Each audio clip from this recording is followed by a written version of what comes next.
Praise the lord. मसीह यीशु में मेरे प्रिय भाइयों और बहनों, आप सभी को जय मसीह की। मैं एक और संदेश लेकर आपके बीच में आया हूं। इससे पहले कि हम संदेश में आगे बढ़ें, मैं आप सभी से रिक्वेस्ट करता हूं, यदि आप छोटे छोटे संदेश हमसे लगातार सुनना चाहते हैं तो हमारे इलोहिम संगति चैनल को सब्सक्राइब करें, इसके बेल आइकन को भी दबाएं ताकि आपको हमारा नोटिफिकेशन जो है सबसे पहले मिल सके।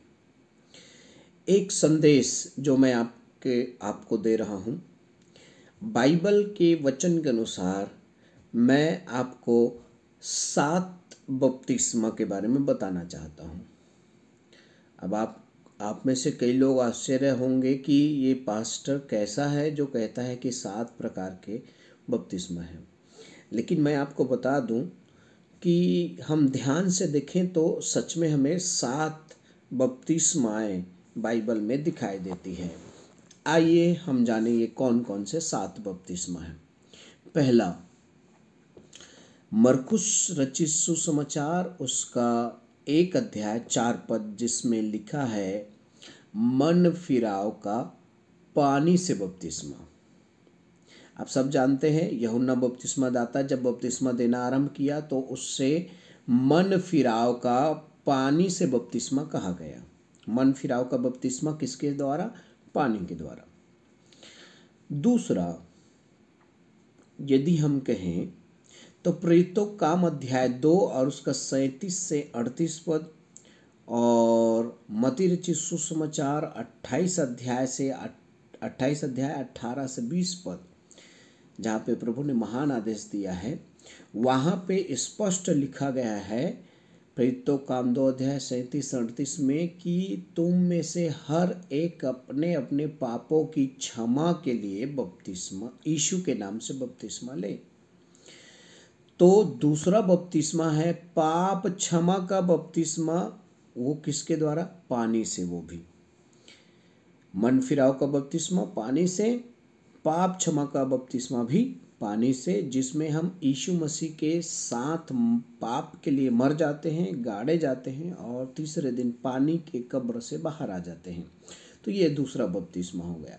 तीसरा बपतिस्मा यदि आप देखेंगे, पहला पतरस अध्याय 3 और 20 वचन से लेकर 21 वचन तक, यहाँ पे एक बपतिस्मा का जो है दृष्टांत कहा गया है, या दूसरी भाषा में कहें तो ये नूह का बपतिस्मा कह सकते हैं जो पानी के ऊपर था।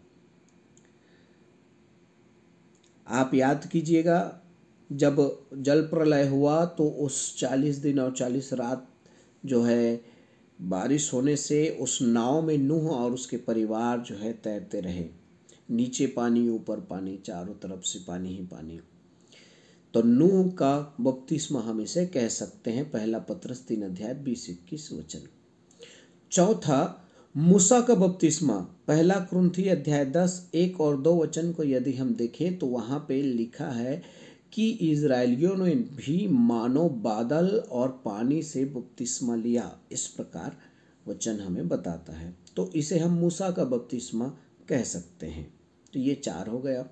पांचवा जो है यीशु मसीह ने कहा, या यीशु मसीह के विषय में जो है यूहन्ना बपतिस्मा दाता ने कहा, मरकुस 1 का 8, यूहन्ना 1 अध्याय 33 पद, कि मेरे बाद जो आने वाला है वह जो है तुम्हें क्या देगा? पवित्र आत्मा से बपतिस्मा देगा। मरकुस 1 के 8 और यूहन्ना 1 का 33। ये जो है यहाँ पे पवित्र आत्मा के द्वारा बपतिस्मा के बारे में स्पष्टीकरण दिया गया है। और पवित्र आत्मा का जब बपतिस्मा प्राप्त होता है तो आप और मैं पवित्र आत्मा से परिपूर्ण होते जाते हैं। छठवा, पवित्र आत्मा और आग से बपतिस्मा, मत्ती रचित सुसमाचार 3 अध्याय 11 पद, मेरे बाद जो आएगा वो तुम्हें पवित्र आत्मा और आग से बपतिस्मा देगा। तो पवित्र आत्मा और आग से बपतिस्मा। और 7वां और अंतिम, दुख और पीड़ा का भी बपतिस्मा होता है।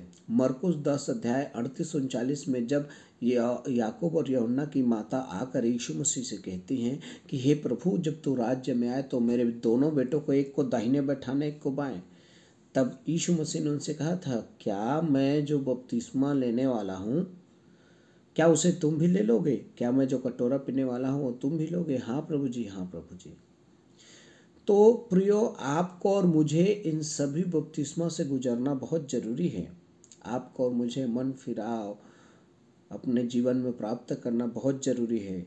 मन फिराव के बाद बपतिस्मा लेना, पापों की क्षमा को प्राप्त करना बहुत जरूरी है, जो कि नूह और मूसा के बपतिस्मा के दृष्टांत के रूप में है। साथ ही साथ हमें पवित्र आत्मा से भी यीशु के द्वारा बपतिस्मा लेना है।